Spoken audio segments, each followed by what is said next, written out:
Pessoal, vamos à parte das implementações, tá? Começando pelo ECA. Deixa eu só abrir ele desde o princípio. Vamos pegar, pode ser qualquer uma das bases. Área de trabalho, temp, datasets, weather nominal, etc. Então, dentro do ECA, tá?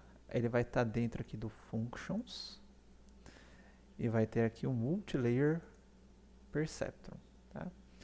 Esquema de validação trash aqui como opções, tá? Tem esse hidden layers, que a princípio está A de automático, ou seja, ele tenta descobrir automaticamente qual que seria a melhor configuração. Para isso ele vai testando, pegando parte do conjunto de dados e avaliando automaticamente. A taxa de aprendizado, tá? Esse momentum a gente não viu, mas ele funciona como um decaimento da taxa de aprendizado, como se fosse o simulator da annealing, que no começo você pode dar saltos maiores no espaço e depois você vai decrementando. Então esse momento está relacionado ao simulated annealing, tá? Ele tem aqui, ó, nominal to binary filter, ou seja, como ele só aceita atributos numéricos, então aqueles nominais ele já está convertendo para binário, tá? Pode ser, se for ordinal, para aquele esquema de conversão de ordinal, se for numérica, por padrão, está convertendo para o binário. Lembra que na aula passada eu já mostrei como fazer isso daí, caso seja necessário, tá? Mas aqui ele já faz sozinho, você vai ter que fazer na mão, na Scalearn. Normalize attributes, tá true, tá? Atributos já vêm normalizados, ele já tem essa opção de normalizar os atributos. Por que é importante? Tem o seed aqui de número aleatório, número de épocas máximas de treinamento, tá? Se tiver algum conjunto de validação interno, você já deixa o conjunto de validação aqui. Mas por que é importante a normalização, que ele já deixa até como opção padrão? Bom, binary, nominal to binary é fácil, né? Porque a entrada é sempre numérica, legal. Por que a normalização é importante? Tá? Então vocês têm que tomar cuidado na hora que vocês vão aplicar uma rede neural, justamente para ver se seus atributos, tá? Ou com o range de valores dos seus atributos, e ver se eles estão normalizados. Por quê? Vamos fazer uma continha rápida aqui. Deixa eu puxar meu tablet. Vamos supor que eu tenho um conjunto de dados lá, eu tenho um atributo lá que é salário,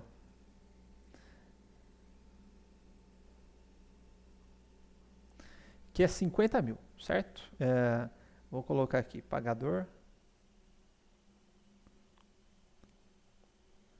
Sim. Não. Tá? Aqui são dados meramente ilustrativos, não que eu acho que uma pessoa que ganha 20 mil não seja bom pagador, mas enfim, só para ilustrar meu ponto de vista. Vou colocar aqui 39, esse cara aqui é 30, ID 1, ID 2, certo? Vamos supor que a gente tem lá, esse daqui seria o X0, né? X1, desculpa. X2, esse daqui é a classe. E aí vamos supor que a gente começou com W0, desculpa, W1, é fácil apagar, né? W2, meu WBias, todo mundo zerado. Vou colocar até uma taxa de aprendizado, a gente usado meio, colocar até menor ainda a minha taxa de aprendizado, 0.1. Tá? Beleza, vamos apresentar esse exemplo para a rede, né? Então ficaria 39 vezes 0 mais 50 mil vezes 0, certo? Isso daqui dá 0. Vamos supor aquela mesma função degrau, né? Função degrau maior que 0.5. Então, 1, 0, no caso contrário aqui. Isso daqui dá 0, então a resposta da minha rede é 0. Eu vou atualizar os pesos. Então, vamos lá.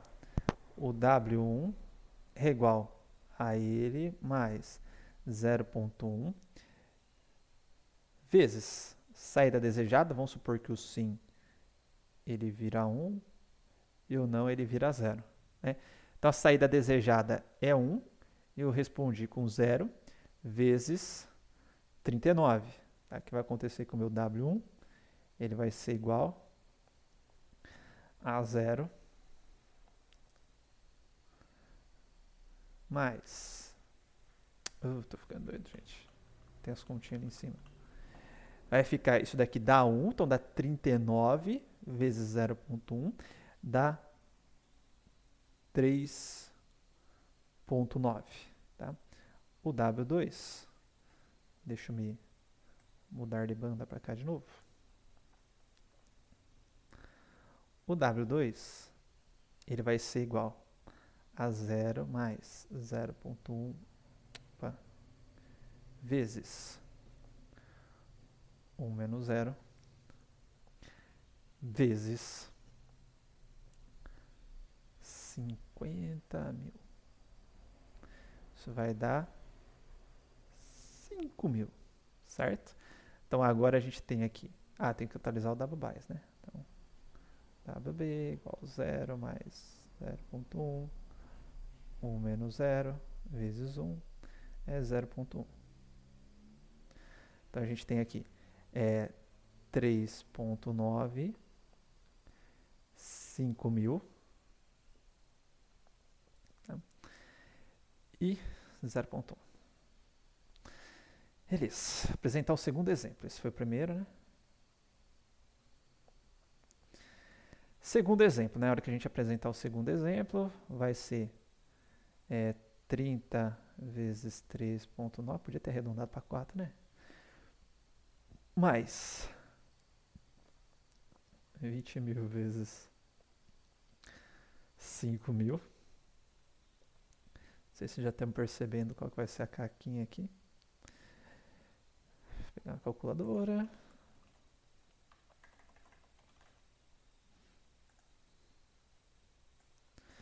Então tem 30 vezes 3,9.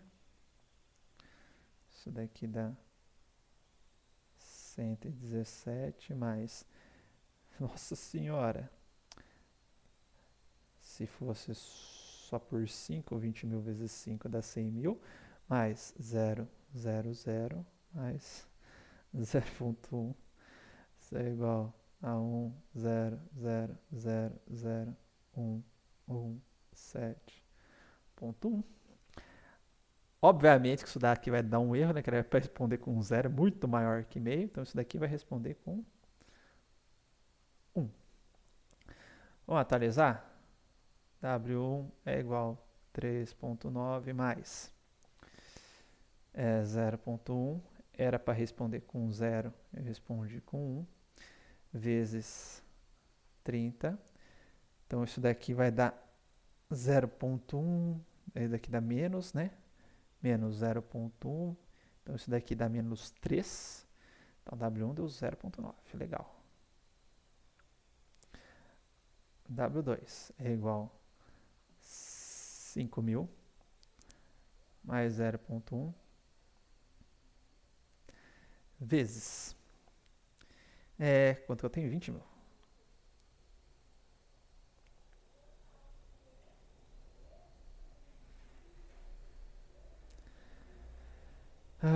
Isso daqui dá 2.000. Isso daqui, 2.000 menos 2.000, então dá 3.000. Vai sair de 5.000 para 3.000. Tá legal, então. Então aqui eu tenho...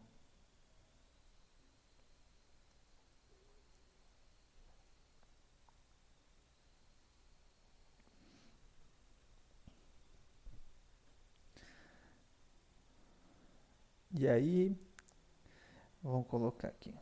O W bias é igual a 0,1 mais 0,1, 0 menos 1 vezes 1 vai virar 0 de novo. Opa, isso daqui virou 0,0, tá? Mas aí vamos perceber o seguinte, tá?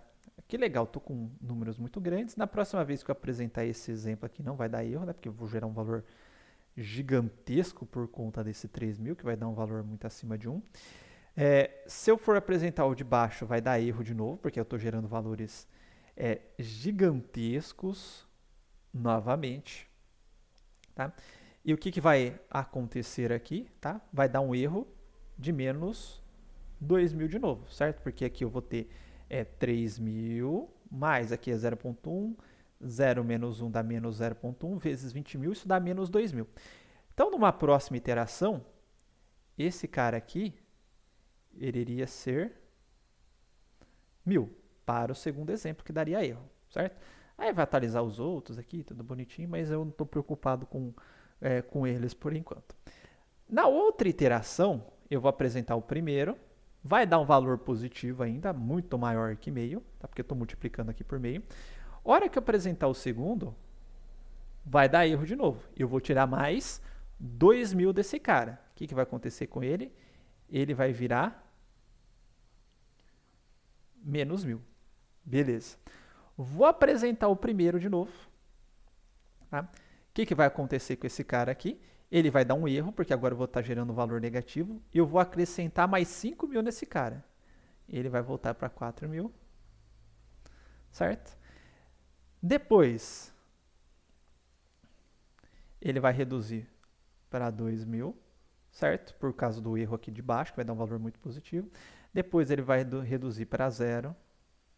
Aí vai dar erro no primeiro, que vai chegar lá e vai incrementar mais 5.000. Tá? E isso vai ficar fazendo isso e minha rede nunca vai aprender. Por que isso está acontecendo? Tá? Porque eu estou acrescentando ou mexendo nessa taxa de aprendizado com valores muito, muito, muito, muito grandes. Tá?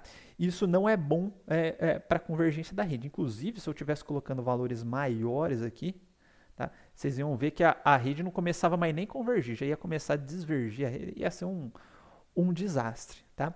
Então não é bom para a convergência da rede, tá?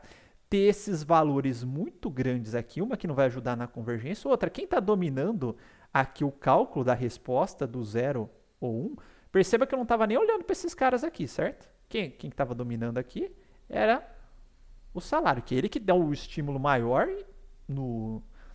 na resposta da minha rede. Então, basicamente, o resultado da função soma está sendo dado por esse cara aqui, ou melhor, pelo peso que eu ajustar para esse cara aqui, tá? Porque como o valor dele é maior, ele tem mais potência na hora de ajustar o peso.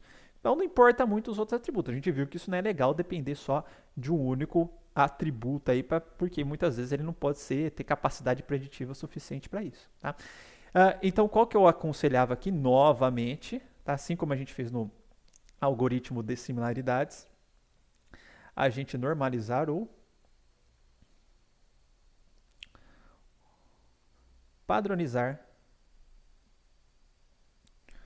os dados. Qual que é a diferença de normalizar e padronizar? Normalizar tem gente que usa indistintamente. Eu às vezes costumo utilizar o termo normalizar também no sentido de padronizar, tá? Mas o normalizar é quando a gente aplica aquelas Z-score, que os meus dados têm uma distribuição normal, com média 0 e desvio padrão 1, tá? Esse seria o normalizar ou padronizar, que eu coloco eles no mesmo intervalo de valores. Então é importante, tá, vocês se atentarem caso vocês tenham dados com escalas muito diferentes e com escalas muito grandes, inclusive. Tá? Isso é prejudicial para a rede neural. Então, atentem para isso antes de você aplicar. É por isso que o ECA ele já deixa disponível aqui o Normalize Attributes. No caso, a normalização é pela normalização Z-score. Ok? Bom, aí é só rodar, você pode mexer, pode configurar a taxa de parâmetro, enfim, mas é isso que a rede neural apresenta aí dentro do ECA. Tá? Já no sklearn, tá? Então, se vocês procurarem Neural Network sklearn, vocês vão cair nessa página aqui que eu já deixei aberta. Tá? Neural Network Models, tá? Aqui ele dá uma explicação do Multilayer Perceptron e a aplicação do Multilayer Perceptron aqui para classificação, que é o MLP Classifier, tá? Ó, Algorithm that trains using backpropagation, que é o algoritmo que a gente tinha falado, tá? Acessando essa página do MLP Classifier, vocês vão cair nesta página aqui. Deixa eu me mover aqui para baixo. A gente percebe que tem parâmetro pra caramba nesse cara aqui, tá? Vamos dar uma passada rápida em cima do que a gente viu na aula, tá? Então, ó, Hidden Layer Sizes, tá? É uma tupla, tá? Length n layers menos 2, ou seja, o tamanho dessa tupla é o número de camadas da sua rede menos 2, porque você tem a camada a camada de entrada, a camada de saída, ele não está contando, e o restante dessa tupla é o número de camadas intermediárias, ou seja, o tamanho total da sua rede é o número de elementos que você colocar aí nessa tupla, certo? Mais 2 daria o tamanho geral da sua rede, só que aí você está falando length menos 2 é porque você está tirando a camada de entrada e a camada de saída, tá? Tem aqui o default dele, é com 100 neurônios, então se não falar nada, ele já vai ter uma camada intermediária com 100 neurônios na camada intermediária, correto? Beleza, tá? Função de ativação, tá? Aqui tem a identity, que seria equivalente a linear, tá? Função logística, que a gente viu, que gera valores entre 0 e 1, tá aqui a funçãozinha da logística. Função tangente entre menos 1 e 1. Só que aqui não tem aquele parâmetro de inclinação, tá? Só vai ficar entre menos 1 e 1, quase como se fosse uma degrauzinha entre menos 1 e 1, tá? Vamos colocar aqui, ó, função tangente.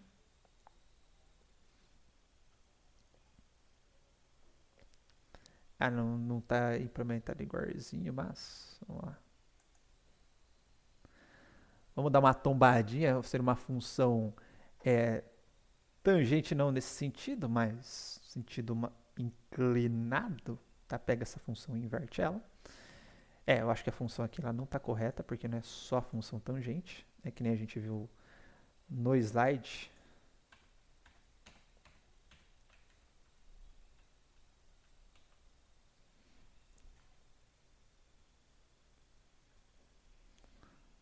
Tá estranho. Tá estranho. A função tangente normalmente já tem esse comportamento mesmo, mas...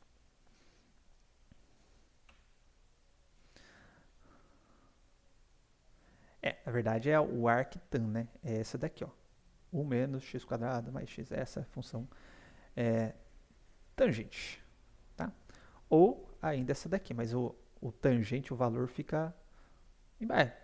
tô achando estranho aquela tangente do... Mas é essa a função tangente mesmo. Não ficou legal aquela ilustração, não.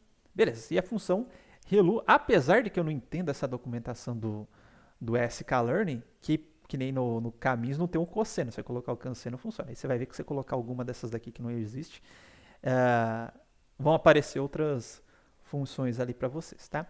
Solvers, tá? Os otimizadores. Tem esse daqui que é um otimizador geral, vamos dizer, newtoniano, para problemas de otimização. Tem o Stochastic Gradient Descent, que é o que a gente viu na aula. E tem o ADAM, tá? Que é daquelas variantes que a gente tinha visto no final da aula. Isso daqui a gente não mexeu com o termo de regularização, tá? Tamanho do batch, tá? A princípio alto, mas eu posso colocar aqui, ó, o batch size, ou seja, cada quantos exemplos eu quero obter o erro para treiná-los. Tá? Então tem essa opção por padrão tá alto, tá? Ele vai tentar calcular isso automaticamente. Para esse LBFGS ele não usa, tá? O batch. Só vai funcionar para o ADAM e para o SGD. Taxa de aprendizado, tá? Que é o que a gente usou no problema. Mas no caso aqui, vamos dizer assim, não é o valor numérico, é só para dizer se vai ser constante, se vai ser adaptativa, certo? Conforme você vai iterando, ele vai alterando a taxa de aprendizado, tá? Aqui ele colocou uma observação, apenas utilizar quando o solver for o SGD. E aqui, caso você utilize uma taxa de aprendizado e o solver SGD, tem aqui o Learning Rate Init, tá? Por padrão é 0.01, ok? E E tem ó, número máximo de iterações, que é o número máximo de épocas, tá? Que é o for stochastic solvers, determina o número máximo de épocas. Shuffle, se eu vou aleatorizar os dados, é legal você não apresentar só uma sequência de dados de uma classe depois da outra, dar uma bagunçada, tal. Enfim, vários outros parâmetros aqui que podem ser utilizados de acordo para critério de parada, early stop, ele vai falar, bom, se eu vou utilizar um conjunto de validação e não melhorar nesse conjunto de validação, ou seja, pega o meu conjunto de treinamento, tira uma porção, se eu não melhorar nesse conjunto, eu paro de treinar. E tem coisa pra caramba pra mexer nesse cara aqui. A gente vai mexer só com, a priori, só com os basicões aqui, tá? Que a gente viu na aula. E aí, vamos lá então, ó. Vamos colocar esse cara aqui lá no nosso notebook de IA.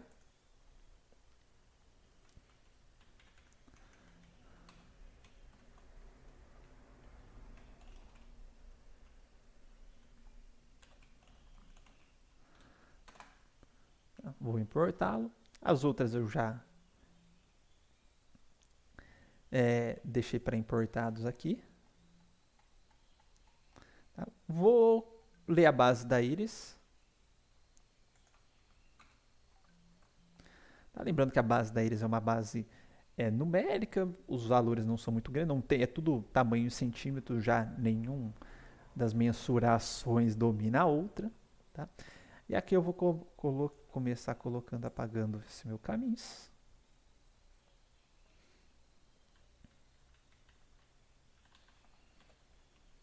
E colocando, o MLP Classifier. A princípio eu vou deixar com aquelas configurações padrão. Vamos rodar, tá? E ver os resultados, tá? Deu uma média de 0,9729, acho que está entre os top para íris ainda, né? Mexer um pouquinho, brincar um pouquinho nele, ver se a gente consegue melhorar ou piorar, né? Por padrão, a gente tem esse Hidden Layer Size que é 100.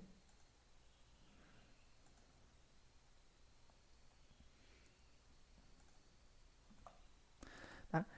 Isso significa que eu tenho uma camada intermediária com 100 neurônios. Aí se eu quiser colocar outra camada intermediária, fazer uma com 100 e outra com 50. Se eu colocar 0,50, eu quero a outra com 10. Vou colocar outra com 10. É assim por diante.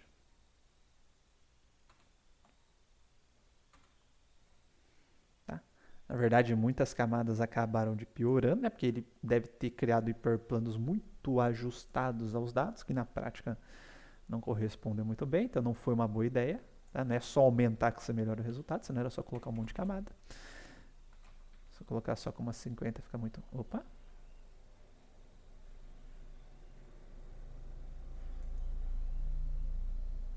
Esqueci de... Paguei um parênteses a mais.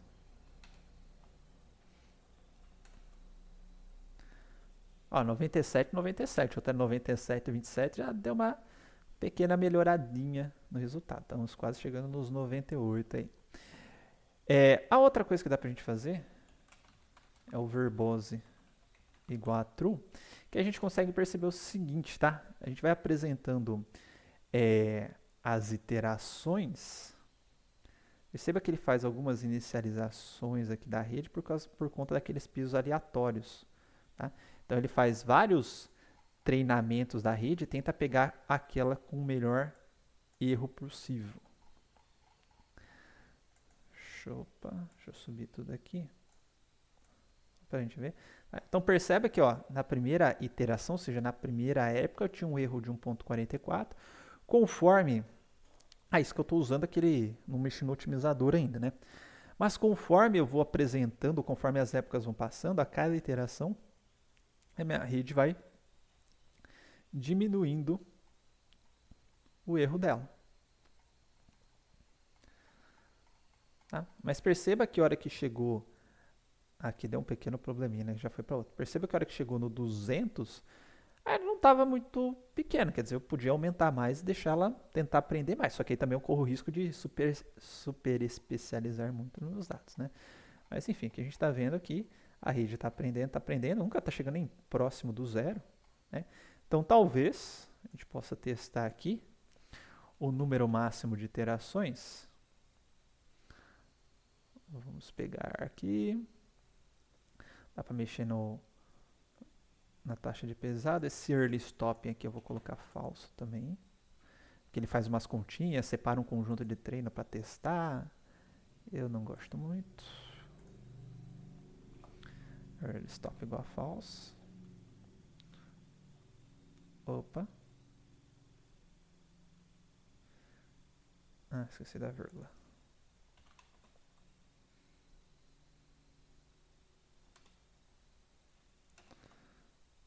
Opa, abemos melhor aí, hein? 98,64. Já estamos no nosso recorde aqui da Iris, hein? Então, tirei porque ele tira uma parte do... Se você for olhar a documentação, ele tira uma parte do conjunto de teste, não usa e fica fazendo algumas validações em cima desse conjunto de teste para tentar parar a rede antes. Vamos ver se eu deixar a rede iterar um pouco mais. Então, cadê o número de iterations? Aqui tem um critério de parada no internal change. Iter. Max iter.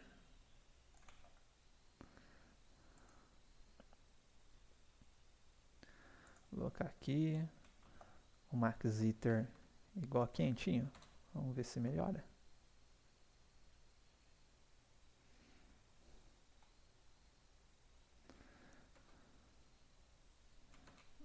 Ah, piorou. Deixei interar demais, 97,29. Não, ficou legal então. Acabou super especializando um pouco meus dados. Mexer no Optimizer.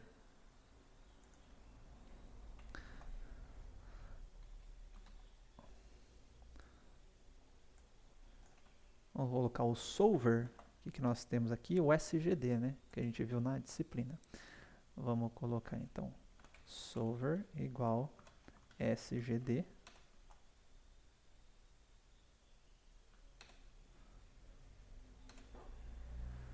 Ou será que agora tem que deixar mais com o solver SGD?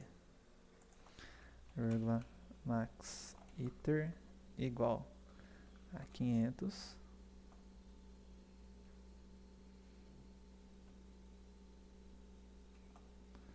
Melhorou um pouquinho, 97,29, mas ainda não está próximo dos nossos 98. E é mais que a gente pode tentar mexer aqui. A função de ativação, tá? Activation. Ver se eu trocar a função de ativação melhora.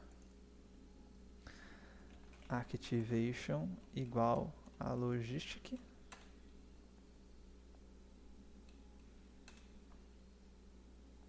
Eita, pega.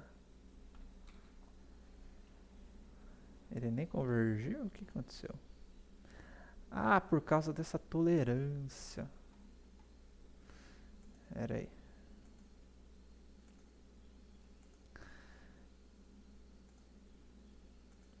Tá, ele tem um parâmetro aqui que é tol de tolerância. Tá? Only user Wi-Fi. E aí, a hora que eu tô utilizando... Opa, nesse daqui não. Cadê o tol? Tolerância, tá? Ele tenta medir qual que é a diferença, tá? Do erro em épocas consecutivas, tá? E se ele não melhorar, tá? Não for maior que isso daqui, ele parou o aprendizado. Então foi isso que aconteceu aqui, ó. De uma para outra, ó, perceba que a diferença foi daqui nessa casa decimal. Como ele está com 10 a menos 4, como todos esses daqui foram iguais, ele parou de treinar. Tá? Então vou fazer o seguinte, vou colocar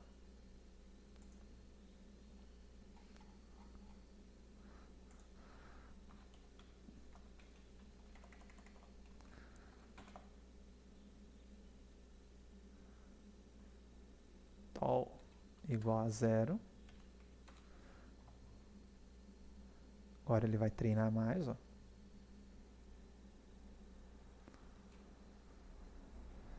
O resultado já melhorou um pouquinho. Perceba que ainda está longe, ó, do 0,0 alguma coisa que tinha, mas eu já melhorei o resultado. Vou colocar com 1000.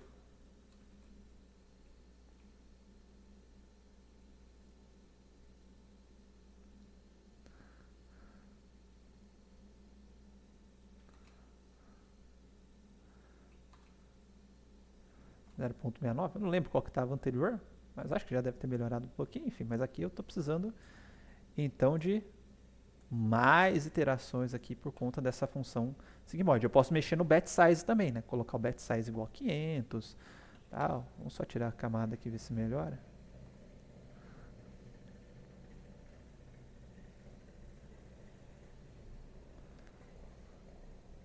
Oh, agora já melhorou mais um poucão. Sem a camada, eu já fui para 90, enfim. Né? Se eu mexer na taxa de aprendizado, pode ser que eu consiga melhorar mais um pouco ainda esse cara. Então é meio que uma arte aí construir essa rede neural para dar um bom resultado. Mas a gente viu que já com aqueles valorzinhos padrões lá que vem no sklearn, já deu um resultadinho legal, né? 97, não deu aquele pico 0,98 que a gente tinha conseguido, mas já acabou dando um resultado legal, tá? Então a ideia é que vocês variem aí esses parâmetros na tentativa de tentar obter uma rede neural. E isso, como a gente viu, já tinha falado na aula, né, tem impacto direto no desempenho da rede. Tá? Uma coisa que eu queria comentar com vocês é o seguinte, tá? A gente tem dentro do Python também o TensorFlow do Google, não TensorFlow, esse carinha aqui, tá? Só que, na verdade, em cima do TensorFlow, a gente costuma utilizar um negócio que chama Keras, que é uma biblioteca... Opa! Pode ser. Né? Que é o Keras, que ele funciona em cima do TensorFlow, tá? Tanto é que tem o TensorFlow aqui, ó. Import TensorFlow STF, import Keras, tá? Do TensorFlow.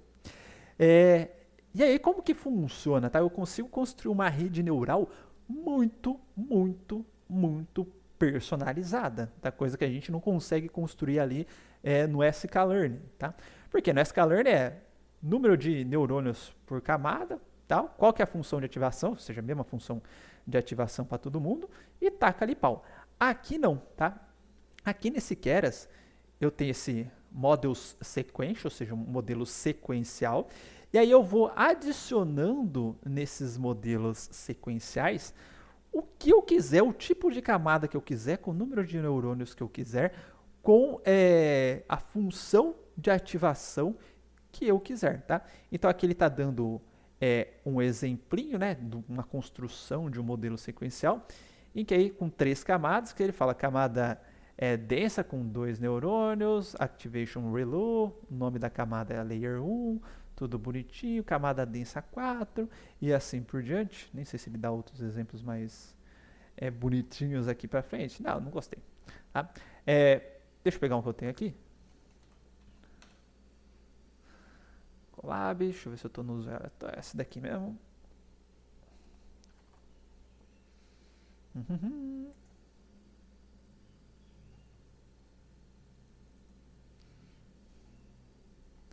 Tá, para o processamento de imagem, mas não importa não, que aqui eu tenho o TensorFlow, tá?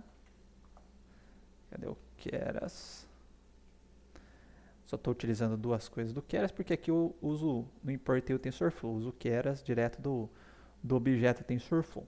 Você percebe que aqui eu criei um modelo, TF Keras, sequência, igual estava lá no slide, e aí eu fui adicionando camada por camada, tá?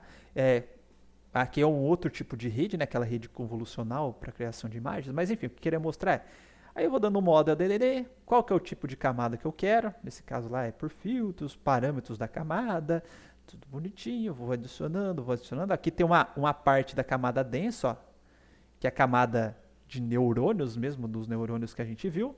Aí eu coloco quantas unidades eu quero, qual que é a função de ativação que eu quero, e eu posso ir dando vários ADDs conforme eu quiser. Agora eu quero uma camada de 512.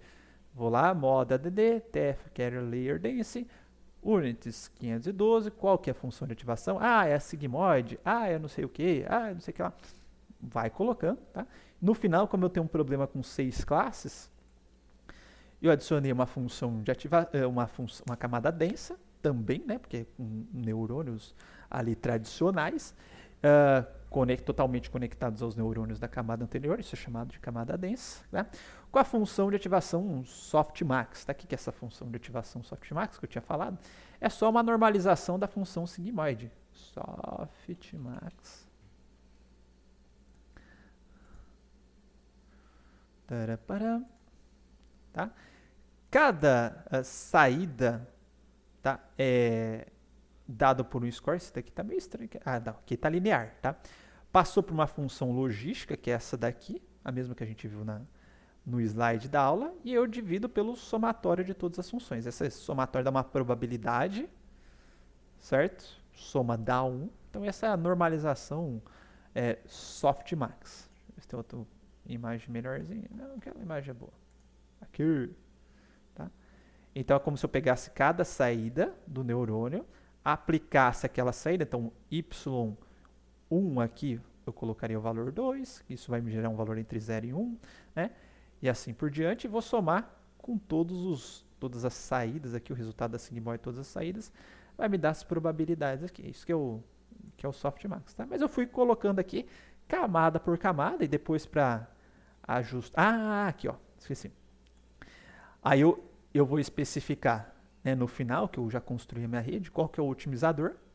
No caso, eu estou usando o Adam, pode usar o SGD, etc. Qual que é a minha função de loss, né? Como é um problema multiclasse, estou usando aquele sparse, na verdade o categorical cross entropy, né? Mas aqui chama sparse categorical cross entropy, daquela forma como a gente viu no slide. Qual que é a métrica que eu quero que ele exibe na tela, para além do erro, né? Se eu quiser, tipo, qual que é a porcentagem de classificação ou de acerto nesse próprio conjunto de treino, meio otimista, para a gente ir acompanhando o quanto que a rede está acertando no próprio conjunto de treino. Tá? Posso acompanhar tanto pelo loss quanto por essa medida aqui. E depois, para treinar a minha rede, não preciso... É que eu estou usando um negócio de imagens aqui, mas para treinar essa rede é a mesma coisa que a gente está vendo depois. É o fit, o x e o y. Igualzinho que a gente faz no sklearn, a gente vai ter o equivalente aqui também. Tá? O predict também, tudo igualzinho que a gente tem no sklearn. Então, quando se trata de redes neurais, tá?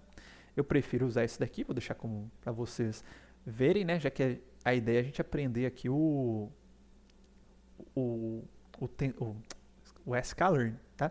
Mas é muito facinho de lidar com esse carinha aqui. Beleza, pessoal? Vou fazer o seguinte, tá? Eu vou parar o vídeo, que agora deu vontade de fazer dessa forma. Eu vou parar o vídeo, tá? Eu vou voltar com o vídeo, eu vou construir um modelo, colocar esse modelo de rede neural lá no nosso notebook, beleza? Então, até o próximo.